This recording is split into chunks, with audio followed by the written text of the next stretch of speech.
I'm your host, Charlo, and today I will be leading you through the presentation about project management. So let's get down to business and together discover the essentials of project management and event organization.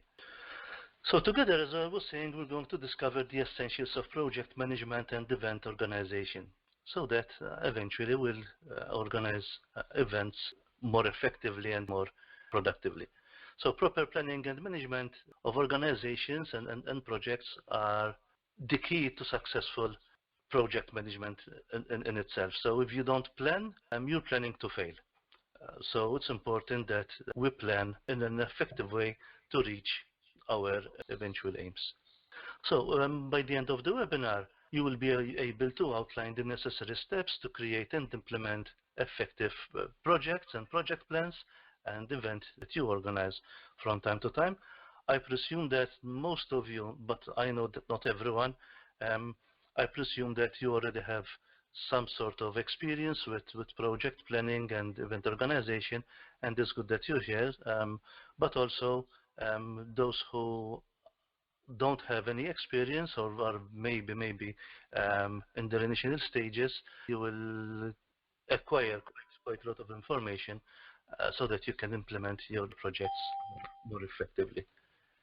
Also, you'll be better prepared to enhance the performance, efficiency, and productivity of your organization. It's not just the events and the projects that you organize, but in a general way also you will become more efficient and effective when it comes to organizing events in general and also other activities in general. And thirdly, you will acquire skills that will also help you in your everyday life. So we're going to talk about things that if you apply them in your everyday life, you will find that you will be more productive and you will have also more time either for yourself or to do some other stuff. Hopefully for yourself, because the work-life balance is very important. I was researching the topic to create this presentation, and I came across two interesting surveys, and they both talk about the importance of managing the budget effectively. And one of them, the first one, in fact, says only 43% of companies reported that most of the time or always completed their projects within their established budget. It means that 57% of the companies they surveyed, they exceeded their budget. So we have to be very cautious when it comes to managing the finances, because it is easy to overshoot your budget. According to the other study by teamgantt.com, they said that the average overrun was 27%.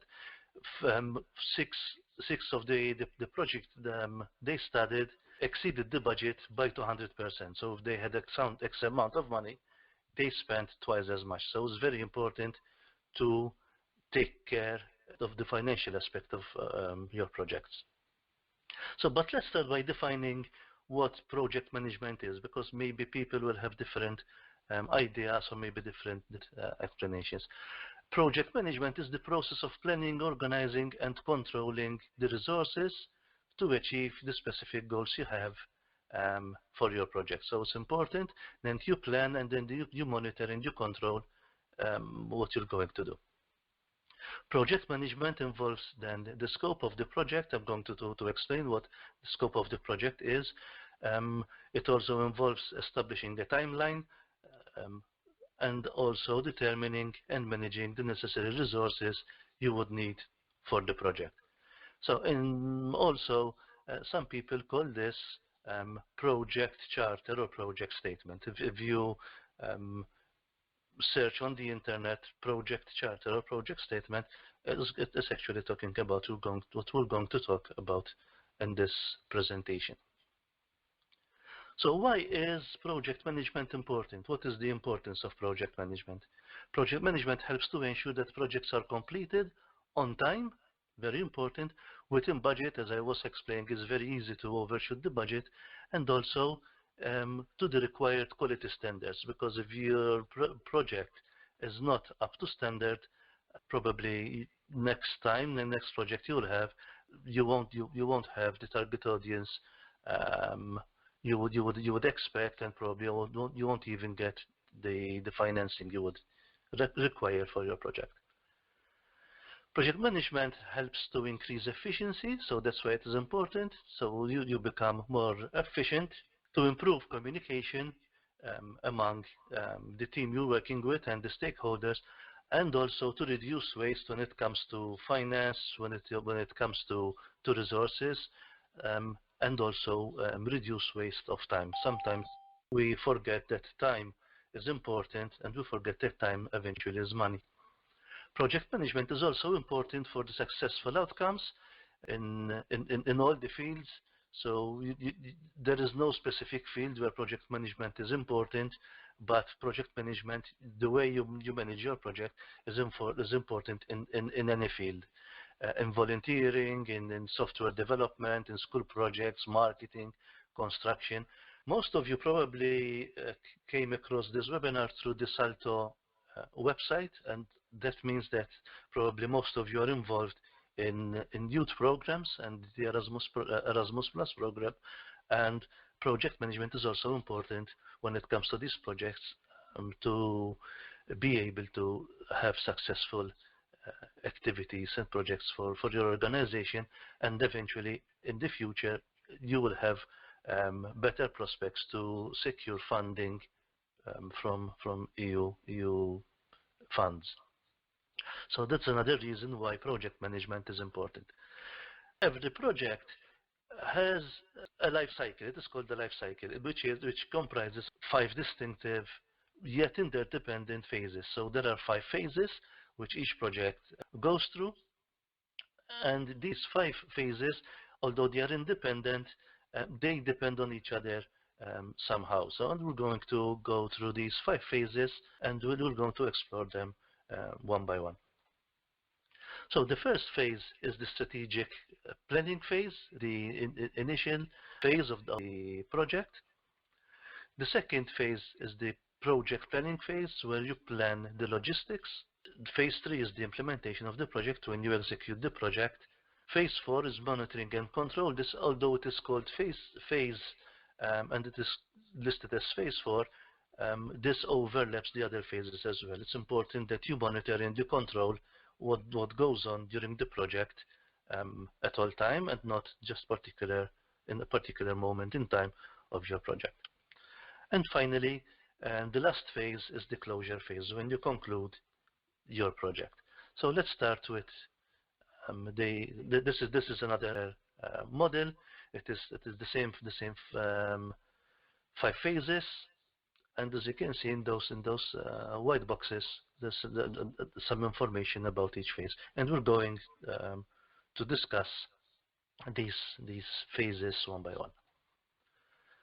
So the first phase is the strategic planning phase, when you initiate and you start with the ideas of the project. So you identify the need of the project, you identify the scope and objectives and aims and everything, and then you start gathering the resources you need, and also the approvals if you need approvals of your project. The strategic plan, therefore, it is during this phase you will start by identifying the needs, and you do that by doing an initial research of the target audience and the stakeholders. So you start researching what your target audience and stakeholders need, so that you can provide them for that need during your project. During this phase, you determine then the scope and the objective. The scope, when I say the scope, we're going to talk about it in the coming slides.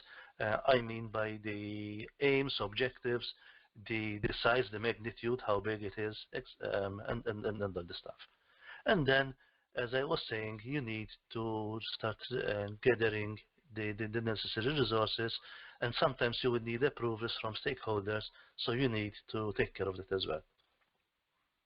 So the first and most important probably part of this phase is that you see that the project you would like to implement is relevant to the target audience. So if the project is not relevant to the target audience, it would be useless to proceed with the project.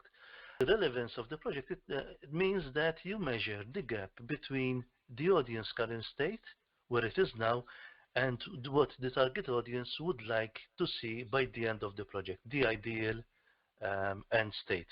And you use that by utilizing assessment tools.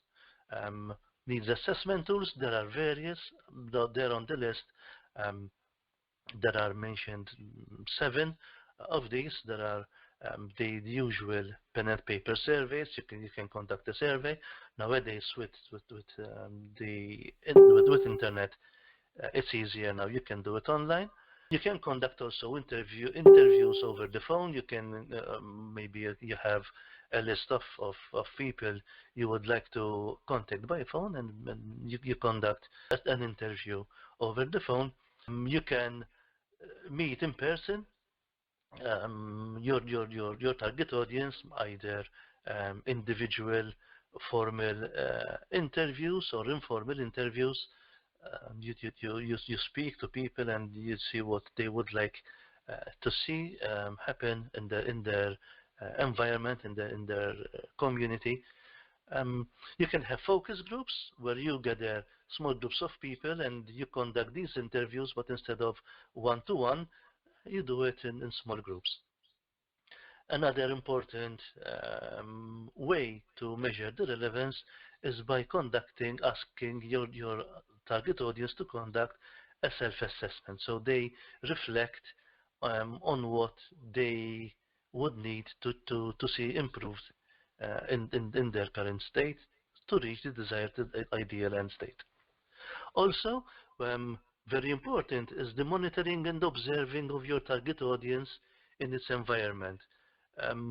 I say this very effective when it comes, for example, with working with young people.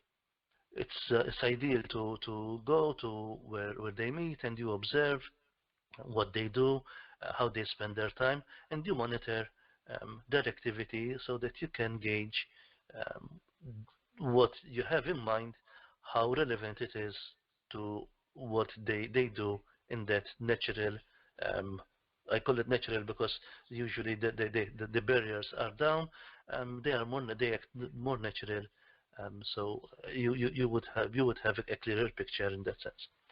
And also very important is you refer to previous research and activities and projects conducted by maybe your own organization or other organizations before, and you see what worked and what did not work, and you study what we refer to as best practices, and what works, what does not work, and then you work according to those best practices. Another important part of this phase is the aims, goals, and objectives. And these needs assessment, these tools I was talking about, they will help you come up with the needs of your community, of your target audience. And once you get these in place, they will help you define one or more aims, goals, and objectives that will address this gap that I was talking about. Although aims, goals, and objectives are linked together, usually a lot of people sometimes confuse them, but there is a significant difference between the three. Some people use the word aim or goal or objective not so much correctly, so I would like to spend a couple of minutes to explain the difference between the three. We'll start with the aims. Aims are the intentions or the broad perspective of your project. Aims are the end result you seek to achieve, the result you want to achieve. If we compare this to a trip, you're going on a trip, aims are the final destination you would like to reach. You would like to go from point A to point B. Point B, the final destination, that is the aim of your project. As an example from a real project, the aim of this particular project, of this example, is to reduce the incidence of obesity among school children. And this project, in particular, the aim is to reduce the number of school children who are overweight. That is the very broad and the very general aim of the project. That is the final destination where this project would like to achieve. Goals and objectives are considered the journey. So while the aim is the final destination, the goal and the objectives are the journey that you will take to reach this final destination. Goals are some abstract ideas or statements that focus on the desired aims, while the objectives are more specific and concrete. They are tasks or milestones that you will need to carry out so that you reach your goal and eventually your aim. In this example, as we were saying, the aim was to reduce the incidence of obesity among school children. The goal is more focused but still a bit abstract. We're going to reach this aim by increasing the proportion of students with healthy BMI, which BMI means body mass index, by 15% in 20 schools over a period of 3 years by promoting healthy living habits. So this is, as you can see, it's although it is a bit abstract, it is more concrete than the aim. So the aim is to reduce obesity. How we're going to do that? We're going to do that by reducing the proportion of students by 15% in 20 schools over a period of three years. How we're going to do that? We're going to do that by promoting a healthier living lifestyle. What objectives do we have? What are the tasks? What are the milestones we need to achieve this goal? In this example I'm showing two, there were 7 or 8 different objectives, but 2 of them were, one of them is to provide a healthy breakfast to the students before the school day starts for a period of 3 years, and these 20 schools will benefit from a grant of €50,000 per school per year, so that they can provide healthy breakfast for their students, and offer weekly lessons for 3rd graders. So those students who are in grade 3, they will be given weekly lessons on how to prepare simple and healthy meals. So they will start learning how to prepare their own breakfast or lunch or maybe a snack, but in a healthy manner. And as you can see, this is more focused, this is more concrete. So the difference between aim, goals and objectives, the aim is the destination, sorry, the final destination where you would like to reach by the end of the project. The goal is some abstract goals that you need to conduct, while the objectives are the actual tasks you need to complete to reach your aim. Another thing about the first phase of the strategic planning is you evaluate the feasibility of the project. Is it worth doing or not?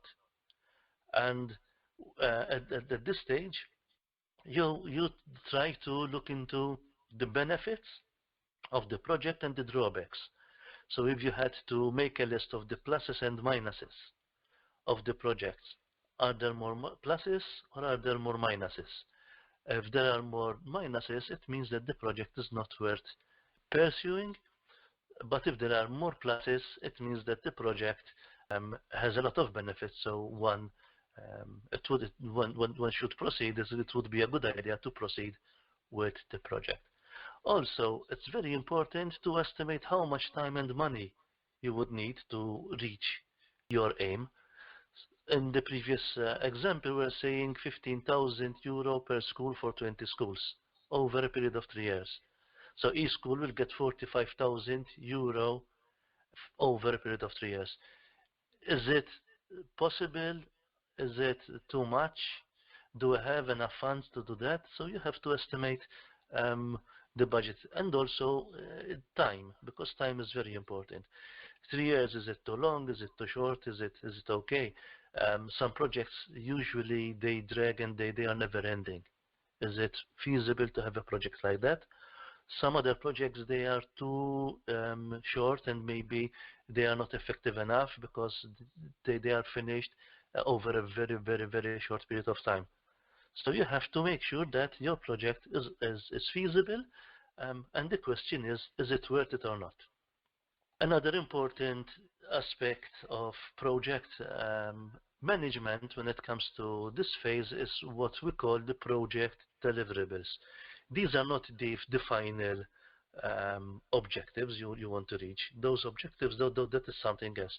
When we refer to project deliverables, we're talking about items you need or tasks you need to complete. You need to conduct, you and your team, so that the project can be implemented. So they can be internal and external deliverables. The internal deliverables, also called in-house deliverables, these are tasks that are not part of the project, but they need to be implemented so that the project can take place. Usually these are within your own team, or if you're collaborating with other departments within your organization, it involves also the other departments you are collaborating with. They are important because you perform these for the growth of your own team and of your own organization. If you don't do these, your team will not gel, will not grow, and the event will not be as effective. Some of these tasks could include creating a project plan that you will share with your team and with other departments. It could be the way you communicate with these people you are collaborating with. Another internal project deliverable is the approval of budget. Staff training, which is very important. So let's go back to the example. And we said that we're going to teach third graders how to prepare their own healthy meals.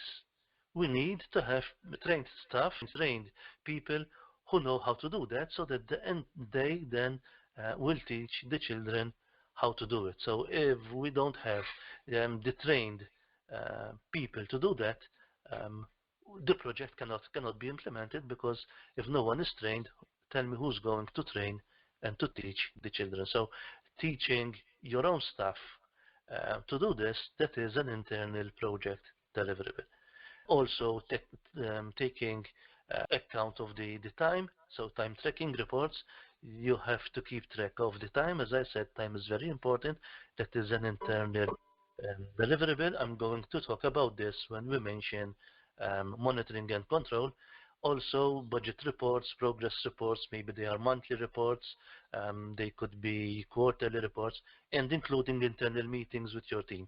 These are deliverables. As you can see, they are not actual results of the project, but what needs to be implemented within your team to achieve those results.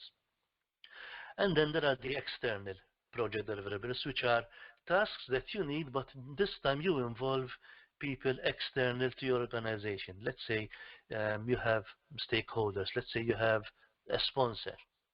So this sponsor, you don't teach the sponsor how to prepare healthy meals, but your sponsor would need to see the strategic reports. Maybe you would need to see the marketing studies you conducted and how you're going to market the event.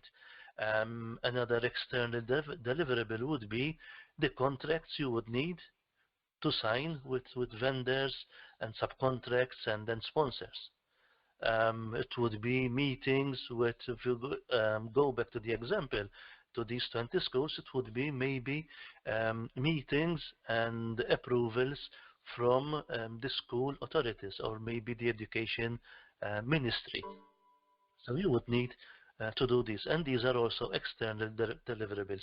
They are not the actual final result of the project, but if you don't get the authorization of the school to conduct the project in that particular school, you cannot proceed with that project in the school. So that's why external deliverables are very important. These deliverables are very important to be drafted and agreed upon at the very initial phase. So when you start with this phase one, you start with these as early as possible. Another important aspect of this phase is you start thinking about the tasks that need to be done. Okay, so what tasks do we need to conduct for our project to be implemented successfully? So you need to create a to-do list. It's very important that you have a list of tasks that need to be conducted and executed. And with that comes then the timelines. When you create a to-do list, it's very important that this to-do list has a start date and an end date for each task. Unless you have a date when a task is going to start and to end, probably the task will never start, or if it starts, it will never finish. So you need to have concrete and established dates when you're going to start and end your task. It's also important to remember at this point that some tasks depend on each other. So you cannot start task 2 unless you finish task 1. That's important why you should have an end date. But also there are some tasks that can be done simultaneously. You don't have to finish the previous task. You don't wait. You just have tasks going simultaneously, so they are performed at the same time, maybe by the same people or maybe by different teams. So it's very important to keep this in mind, that tasks depend on each other. Some have to wait until one task is completed, while others can be implemented simultaneously. And we'll mention this later on again. A contingency plan. When you're planning an event at this phase in the strategic plan, you also think about what could go wrong and how would you tackle that situation. So you need what some people call plan B. So it's important that you think also of things that might go wrong and how then you will tackle that situation. So to conclude the first phase, there are these 6 W questions that one should ask. So where are we now? And where are we going? So that is, this question answers the relevance part of the project. Where are we now? Where is the audience currently now? What is the situation of this particular target audience? And where are we going? Where would the target audience would like to end after our intervention? So where? Why? Why are we going there? Why is it important? Why is it relevant? Why the project, the example I gave, is important? It's important because we know that obesity has implications on the individual's well-being and physical health, and also on the health system of the country. If you have people who have overweight problems, they can have heart problems, blood pressure problems. So that is why we need to conduct this project, so that we also tackle that situation. The next question, although it doesn't start with a W, I said the 6 W's, it is the how. How are we going there? That is the goals and the objectives. How are we going to implement this project? What needs to be done? Okay, who will be the stakeholders? Who is going to be involved in this project that we're thinking about? So it's important that we have a clear picture. Who would like to involve in this project? And back to that example, it could be the teachers, it could be the administration of the schools, it could be the authorities of the country that are responsible for the education. So it's important to make a list of all the stakeholders who will be involved in this project, not just the target audience. Some people just focus on the target audience or the end client, and they forget to consider the other stakeholders as well. Then the next one is the what. What do we need to get there, what what resources we need to get there, what budget we need to get there, what are the resources also when it comes to human resources. So we also need to start thinking about that during the first phase. And the last question, when should we start planning? And the answer is very simple, as soon as possible. And when should we start the project? So as I was saying, you need to have concrete deadlines and concrete timelines. So it's important, because if you don't know when you're going to start, you will never start. If you're going to start the project when the scholastic year starts, we need to know when school starts. In some countries, school starts in August, in others, school starts in September. Um, some other countries, school start even in October. So we need to know when you're going to start. Otherwise, if you don't have the starting date, you will never start. And that completes the phase, the first phase, the phase when it comes to strategic planning, the initiation and the conception, or the conception of the ideas behind the project. Phase 2 is the planning, actual planning of the resources, the logistics. You're going to plan the logistics now.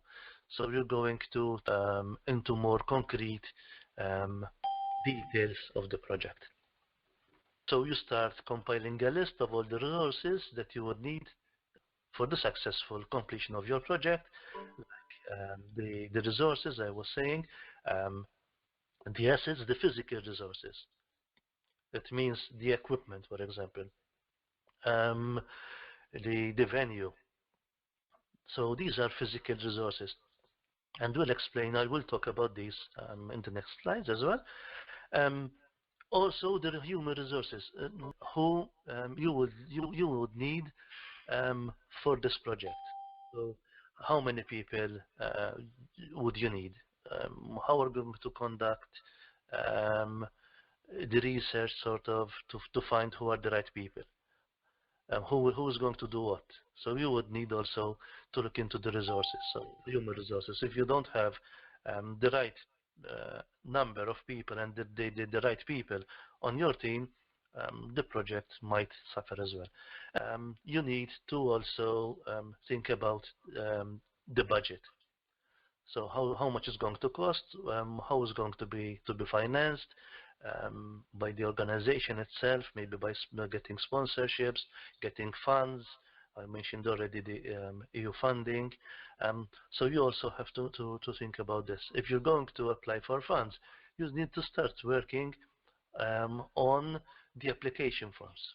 And the application forms come with deadlines. So that's why having deadlines and target dates is very important as well. It is often difficult to envision what is going to happen during your project. As I said, some things might not go as planned. So it's important to devise a concrete project plan so that you can reach your aims, goals, and objectives. And also, besides the timeline and resources I was talking about, it's important to have in place policies and procedures. So this is like the roadmap of what needs to be done in a formal manner. Who is going to report to who? Okay. So those are the policies and procedures. What happens if something goes wrong? So you need to have some people call them SOPs, standard operating procedures. So it's important that you have in place a plan or policies and procedures what to do if something goes not as planned. So it's very important. Some people forgot to do this. It's part of the contingency plan. As I was saying, the timelines are very important for the smooth operation of your project. So prior prioritization is key to the success of your project. So if you don't prioritize the tasks according to what is important and what is urgent, the project might fail as well. Okay, some people just improvise. Some people just do things haphazardly, And that's not the right way when it comes to project management. So it is important to consider the importance and urgency of each task.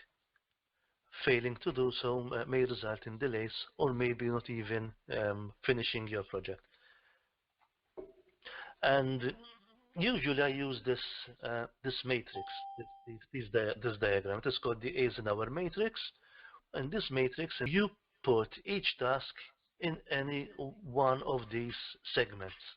So it is split into four. The first one, the one on the top left, the red one, is the important and urgent tasks. Those tasks that you need to do now. What is important and what is urgent. Then next to it there is the important tasks, but they are not urgent. So if you don't conduct these tasks, if you don't finish these tasks, the event or the project cannot be completed. So they are important, but they are not urgent. They do not need to be done now. Okay, so you designate a time for those important tasks, so that they are done according to this plan. Then the bottom two segments. The first one is the tasks that are not important, but they are urgent. They are not important either for the project, or maybe they are not important for you if you are managing the project. Some things they are urgent, they need to be done and urgently, but it's not necessary that you do them yourself. So let's say for this event, for this example I was talking about this school, if we're going to organize a sports event, for example, and we need to decorate the place with balloons, and the event is going to be held in today's time, it's urgent that we get the balloons, but it's not important that I go myself and buy the balloons. So I delegate that to someone else. And that's why it's important to work with a team, so that you can delegate work to your team members. So tasks that are not important that I do myself, I delegate them to someone else. So those tasks go into this segment. The last segment, the fourth D, as you can see, they all start with a D. There could be tasks that are not important and not urgent. So you don't do them. You just ditch them. You just remove them. You just throw them away. So it could be that it's not important and it's not urgent that we have a particular item during that event. So we don't get it. It's not important. The event will be successful also without it. So we don't need it. It's not important to have it there. It's not urgent. So you ditch it. So it's important even in your everyday life. If you put your tasks in this matrix, it will help you with your time management, and therefore maybe hopefully it will reduce also some stress in our everyday life. The most important thing, and that's why it has a blue border to it, the second segment, the segment which is top right, which says important but not urgent. You designate time. It's important that most of our tasks are in that segment. That means that the important tasks you need to conduct, they all have a starting date and an end date.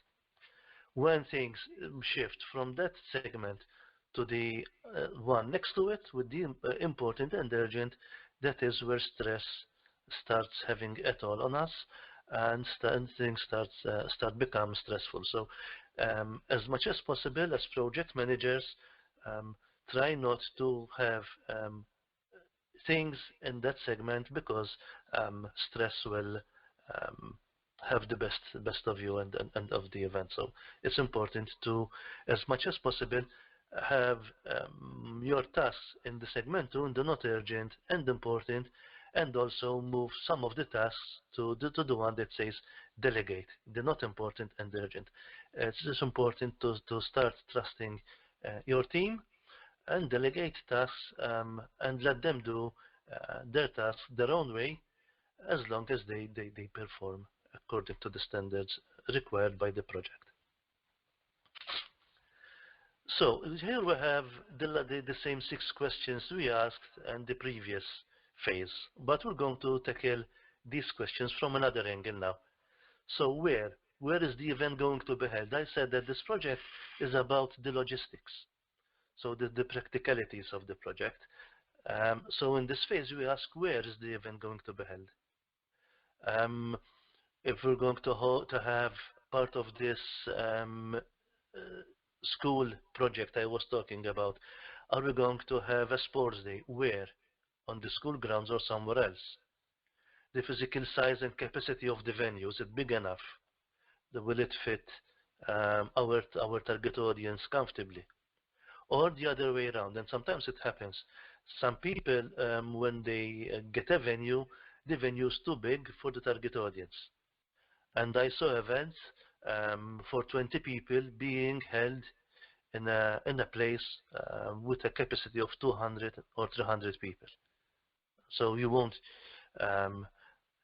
require a place for 300 people when you have only 20 attending that event. So you have to be also considerate about this thing. And also, if you're going to hire a venue, probably the bigger it is, the more expensive it gets. So make sure that the physical size and capacity of the venue is adequate to the size of your target audience.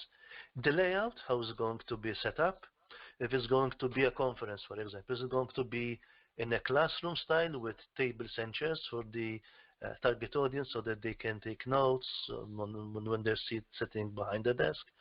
Is it going to be theater style, just chairs like in a theater? Is it going to be a cabaret style? Cabaret style, you would have a number of tables, and that you will have a few chairs around each table, and then you will have in this venue so many tables that would be enough for the target audience. Yeah, it's called cabaret style. So you'd also need to think about the layout. Also, which is very important, is the accessibility of the venue. Is it accessible? Sometimes when we think about accessibility, we think about accessible for people with mobility problems. That is very important, that the venue is accessible, that there are ramps, that the lift is wide enough. But it's not just about that. Accessibility also means, is the venue easily reachable?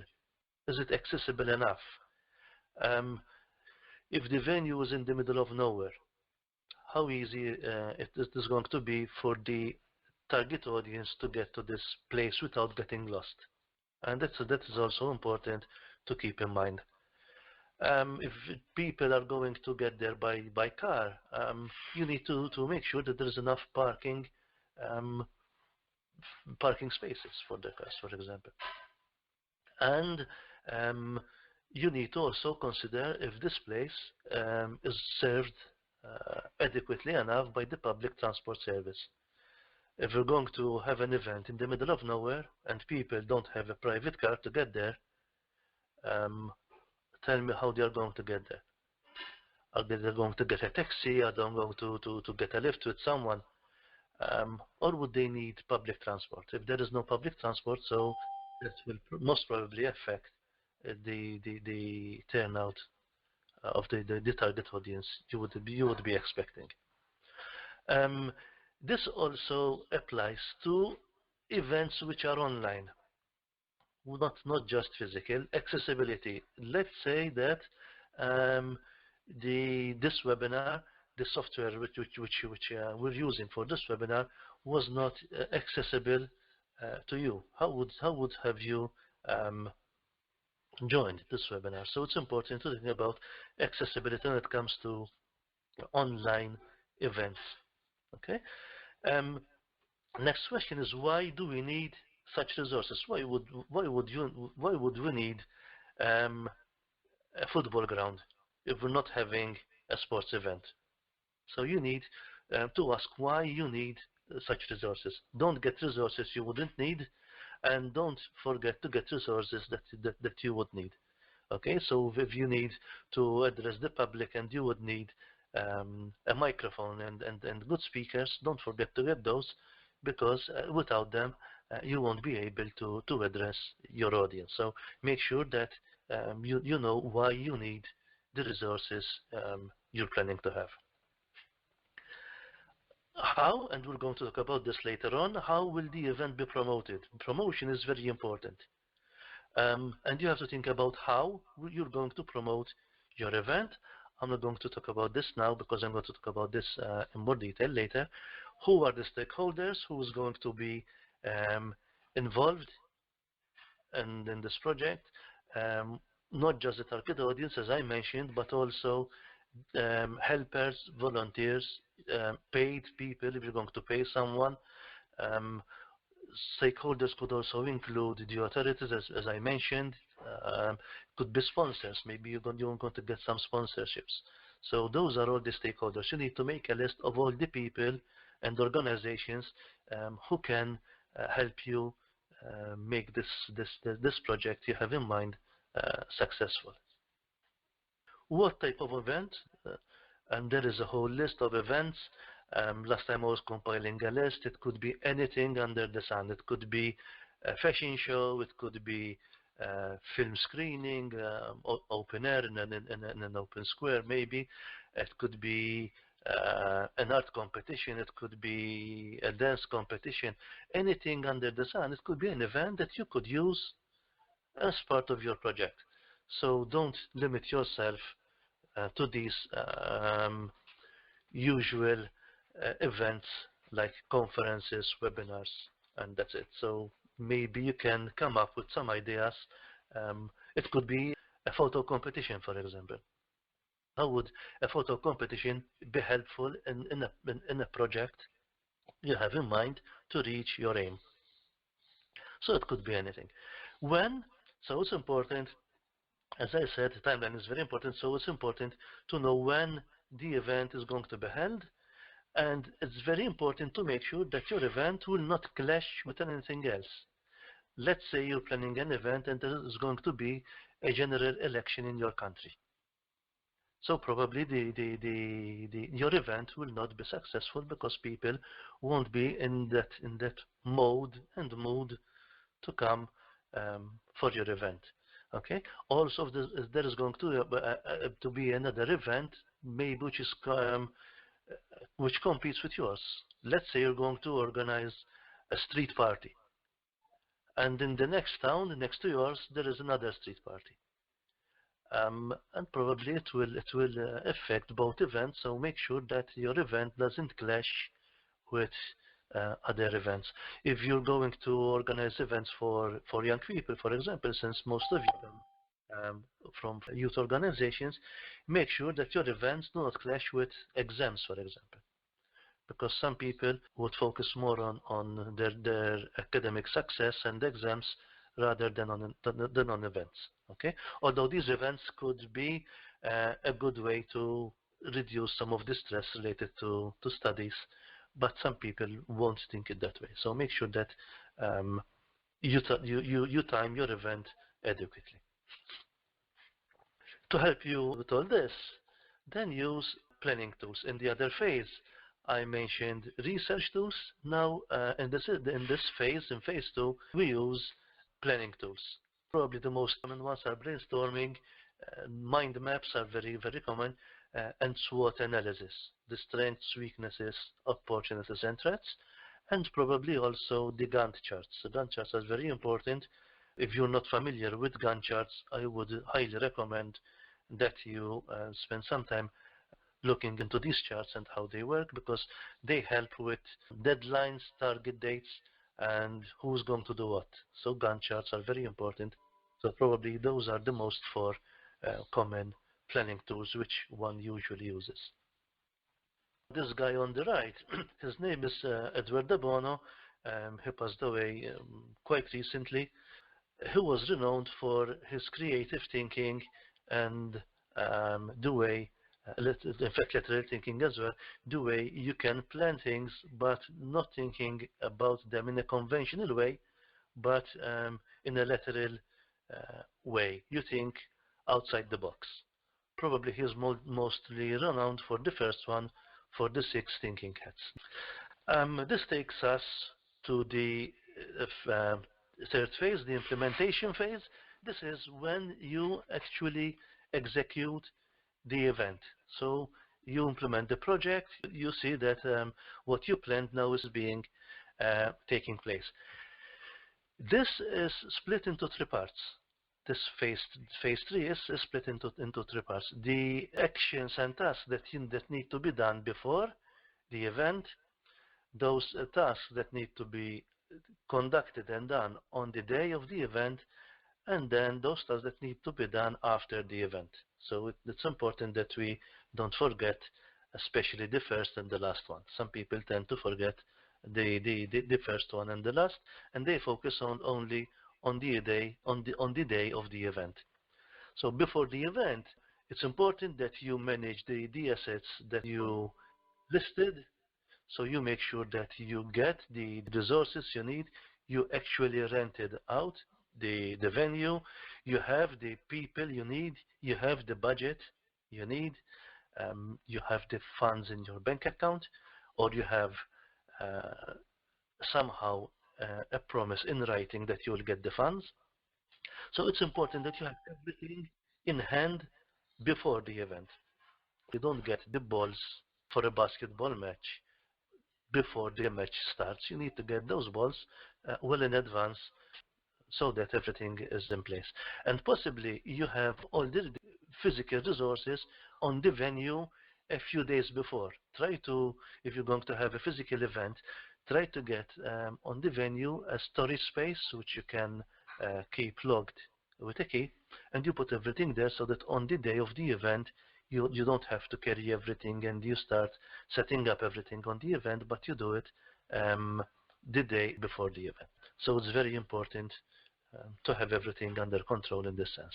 It's also important before the event that you have control measures in place so that you try to eliminate possible problems and risks and hazards.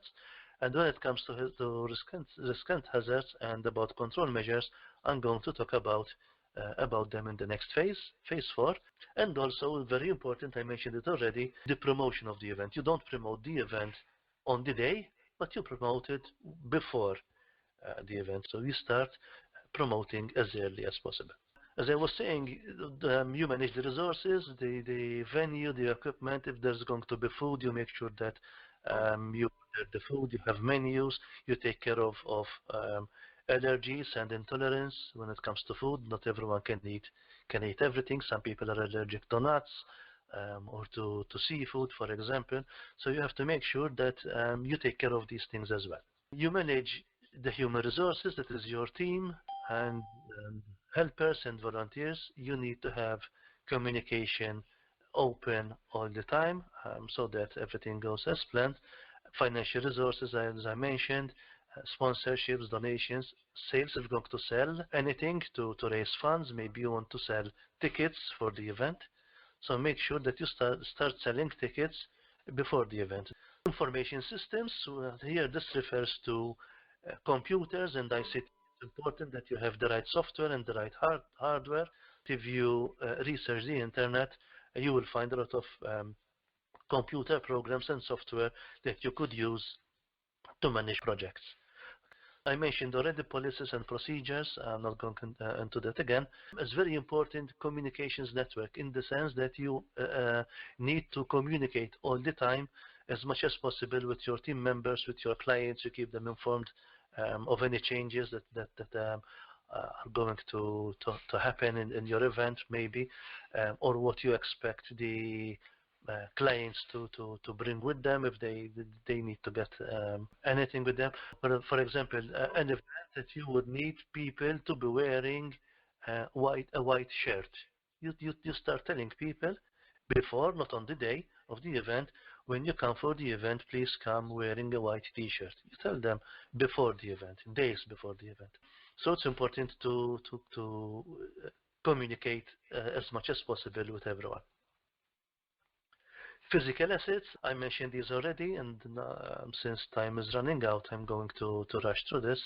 You need to plan for these and have them delivered before the event, but you also need to think about how and when these items are going to be removed from the venue.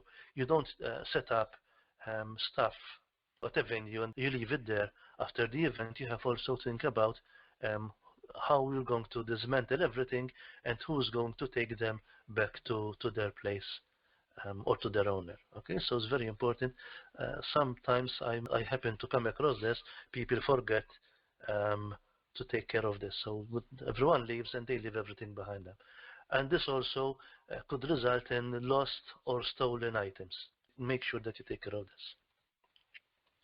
In the implementation phase, which also overlaps with the monitoring and control, the phase 4, the next phase we're going to talk about, you need to put in place control measures. You need to get quotations if you're going to spend money. How much is particular item going to cost? So you get funding or sponsorships, probably you are requested to get at least 3 quotations from 3 different suppliers. So you need those. If you need an authorization from someone else to spend money, you need to issue request forms or expenditure authorization forms, so that you will get the signatures from somewhere else who authorizes you to spend that money. Then you need to issue purchase orders. You give these purchase orders to your suppliers with all the details, so that they supply you with the items according to those details. You need timesheets, so that everyone tracks the time spent on each task. You need to get receipts. Without receipts, you don't get paid. In some countries, you need fiscal receipts. You need receipts that show tax, like VAT, if it has been paid on those items. You need, therefore, a good filing system. And it's very, very good procedure, a very good best practice. In fact, even if you're not asked, you have your accounts, your bookkeeping verified by an accountant. If you get sponsorships and donations, probably you will be asked for this. So make sure that you have a good filing system and good bookkeeping system, so that you have your accounts verified by an accountant. Then how you're going to promote the event? We mentioned already there is social media. You can promote your event on social media. Maybe you build your own website. You have a mailing list, list of contacts of the people you would like to have for your event, and then you contact them using that mailing list. You can use conventional methods like brochures, flyers, press releases, or maybe interviews on the media.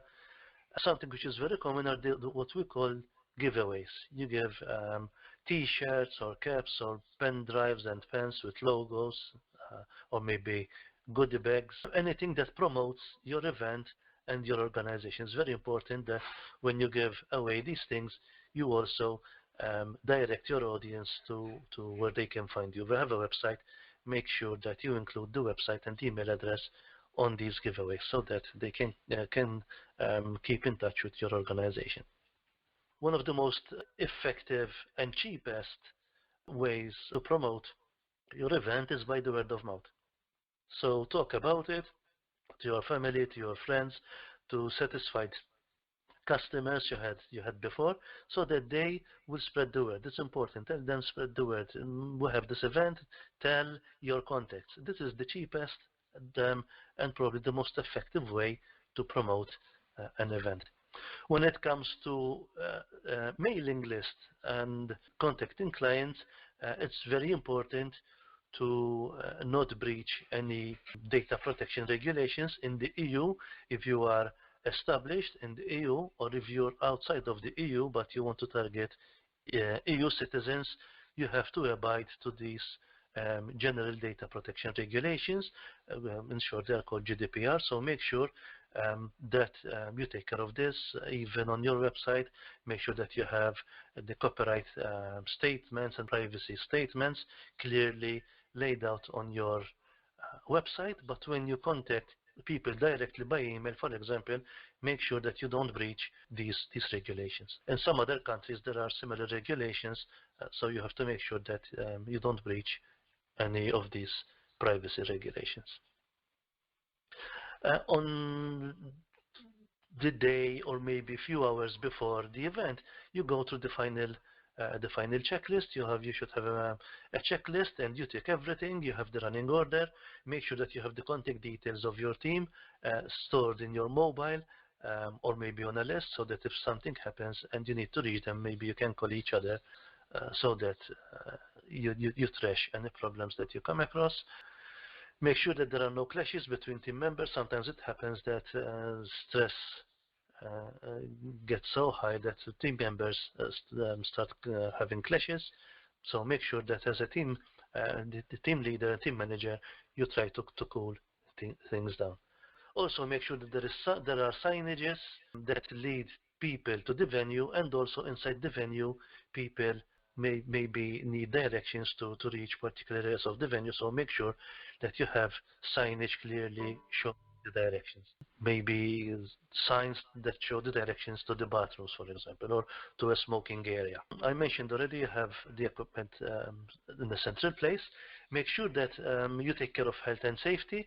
Make sure that the equipment is not broken, is not damaged, is safe to be used, and even the facilities, that there are no hazards and no risk for anyone on site. And don't forget to give away to the participants the giveaways, refreshments, certificates, and all the stuff. On the day of the event, it's important that you communicate openly with everyone. Make sure that you have first aiders. It's very important. And some events you are requested to have first aiders, maybe even professional first aiders. So make sure you don't forget those when it comes to stakeholders. Make sure that you have someone to take photos and videos if you would like to keep a record of your event. If you're going to invite media, make sure that you have someone assigned to take care of the journalists and usher the journalists around. If it's going to be a conference, make sure that you have a desk for the journalists equipped with equipment they would need, maybe also Wi-Fi to communicate with newsrooms. So make sure that you have also these things so that you can cater for journalists. Don't forget these maybe minor things. Something which is very important also, don't forget to have a registration area, a reception area. So when people arrive, they go to this entry point and they register. Maybe they sign, or maybe you gather some information about them, and then maybe you can give them a bag with the giveaways I mentioned. In youth projects, people use uniforms. So maybe you have the team, the coordinating team, wearing a particular colored t-shirt, for example. So all the team members will wear a red t-shirt or will wear a black t-shirt, so that they are easily identified from a distance. After the event, as I already mentioned, make sure that you dismantle everything and you clear and clean the venue. Otherwise, next time probably you won't get the venue if you leave a whole mess behind you, and you take everything back to its place or return the items back to their owner. Phase 4, the monitoring and control. So make sure that everything is under control so that you keep track of the progress and performance of the project. You make regular check, not just during the event, but also before the event, just even from phase 1. As I said, this overlaps the other phases, so make sure that you keep track of everything. Don't forget the deliverables I mentioned, the progress reports for the team, so internal reports, and the external reports for stakeholders. Those are part of this monitoring and control phase. So make sure that you have everything in place so that if there are any potential issues, you identify them and you solve them before they become a bigger problem. Also, they are important because this way you will make sure that the project stays aligned to the aims, goals, and objectives. So make sure that you don't get off track. Communication, I already mentioned this. It's important to communicate with everyone all the time. It's important. Don't think that people can read your mind. It's very important. don't think that people will know what you need, but ask people to do things that need to be done. Why is it important to monitor and control? It's important because it helps with decision making and problem solving. If you don't monitor what's happening, you cannot decide and you cannot solve problems that might eventually come up. It improves the final results of the project. It increases efficiency and productivity, as I mentioned, not just when it comes to the projects, but even in your everyday life. You become accustomed to control what goes around you, and therefore also you will ensure that the project is of a high quality, of the standard required by everyone. And this will make sure that your stakeholders are satisfied, and when it comes to funding future projects, if things go well, the possibility of getting funding again will be better than if you will. The last phase, the closure phase, it's the phase when you conclude everything. It's not that the event is ready and then hurrah, hurrah, and we go home, but there are things that need to be done to conclude the whole project. The project is not complete unless you have all the paperwork done. So you close the project budget and you track expenses. You make sure that you have the invoices and the receipts I was talking about. Make sure that everything is recorded, and make sure that your records are approved by a professional accountant. Make sure that you conduct evaluations at the end of the event. It's very important. Some people forget to ask how the event has been. So it's important that you get feedback from everyone, from the participants, from sponsors, from stakeholders, from anyone involved, even from your team members, so that you would know what went well, so that next time you will do it again, and what didn't go so well, so that next time you will do it better. So it's important to have all the paperwork complete, otherwise the project is not complete. So the final evaluation, as I was saying, it's like the needs assessment research. You can use the same tools to conduct the evaluation. You can have questionnaires, you can have interviews, you can go on site and see how your audience is behaving differently now after the event when compared to the time before the event. So it's important that you use tools. You can use the same tools to assess the success of your event, and then you can use those results to come up with your next project. Maybe you repeat the same project, or maybe you come up with a follow-up to substantiate the first project. So it is important during this phase you reflect on the lessons you learned. So make sure that the things that didn't go well, you talk about them even openly with your team and stakeholders to try to identify why things didn't go as planned, so that you learn the lesson and next time you try to perform better. It's important that you have progress reports. It could be monthly, every 2 months, every 3 months, and also a final report. And you summarize in this report the progress and everything that happened during the event, and you report everything, including the budget. It's very important. Your stakeholder probably would want to see how you spent the budget, the money that they would have invested in your project. And at this point, you transfer the project assets and knowledge to your team. It means that next time you try to involve your team, you give them hopefully more leading role, but to do that you need to transfer the knowledge you learned to them. So that's very important, this phase, to discuss also the success of the event. And then you have a closure meeting where you have a meeting with your stakeholders. You present these final reports and try to get them on board for future projects. So during this webinar, to conclude, we went through the project life cycle, which comprises 5 different phases. The initiation and conception of the idea, which is something abstract, and then you go to phase 2 where you plan the logistics, the concrete objects that you would require for your event or your project. Then you implement the project, and don't forget that this phase comes into three parts: before the project, on the day of the project, and after the project. Don't forget that you need to monitor what's going on all the time so that you make sure that the project stays on track. And then finally, don't forget that no job is complete unless all the paperwork has been done.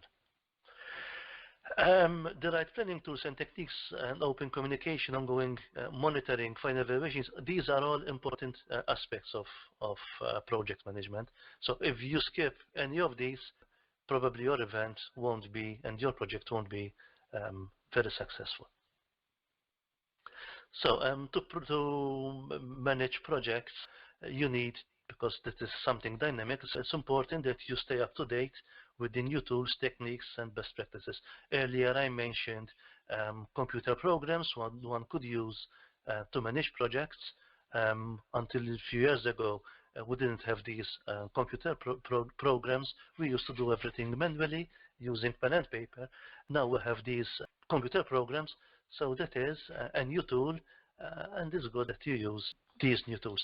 So it is important to continue learning, and you do this by reading industry publications. You check what event organizers and project managers do. Just check their websites, read information about that industry, especially if you would like to go into project management as a profession. Then this is very important to know the trends of the industry. Seek out hands-on training and experience like you did today. It's very important.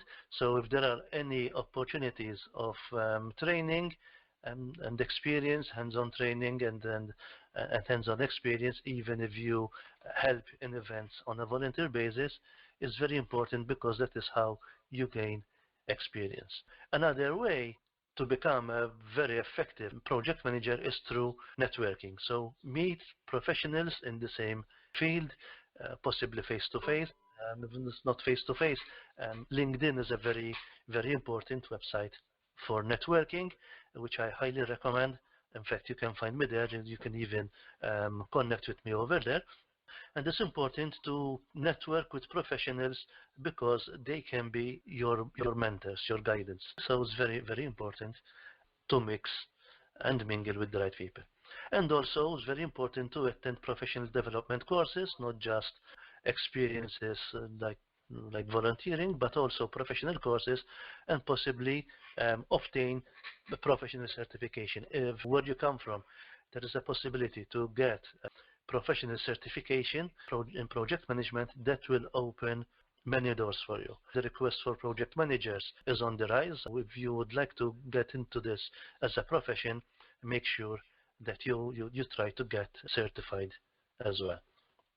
About the courses and training, we offer an in-depth course about project management, and we go into more detail of what we did today during this webinar. And you can find more information. There is the link at the bottom of the screen. And for the first 30 participants who will enroll in this course, they will get a 30% discount on the retail price. And this brings us to the end of this webinar. I hope that it has met your expectations and that you will use the new knowledge you acquired in your future projects. We would greatly appreciate your feedback on the webinar, even if you have not joined the live session but watched the recording. To tell us what you think about it, please follow the link which is displayed on the screen and fill in the brief questionnaire, which should not take you more than 3 minutes to complete. You can still receive a certificate of participation even if you only watched the recording and did not attend the live session. You can request your certificate by completing the information requested in the evaluation questionnaire. If you do, please make sure that you type your full name exactly as you want it to be shown on your certificate. Again, we would like to remind you of the 30% discount on our project management course for the first 30 participants who will register for the course. Thank you for joining us, and we look forward to hosting you again in our future webinars.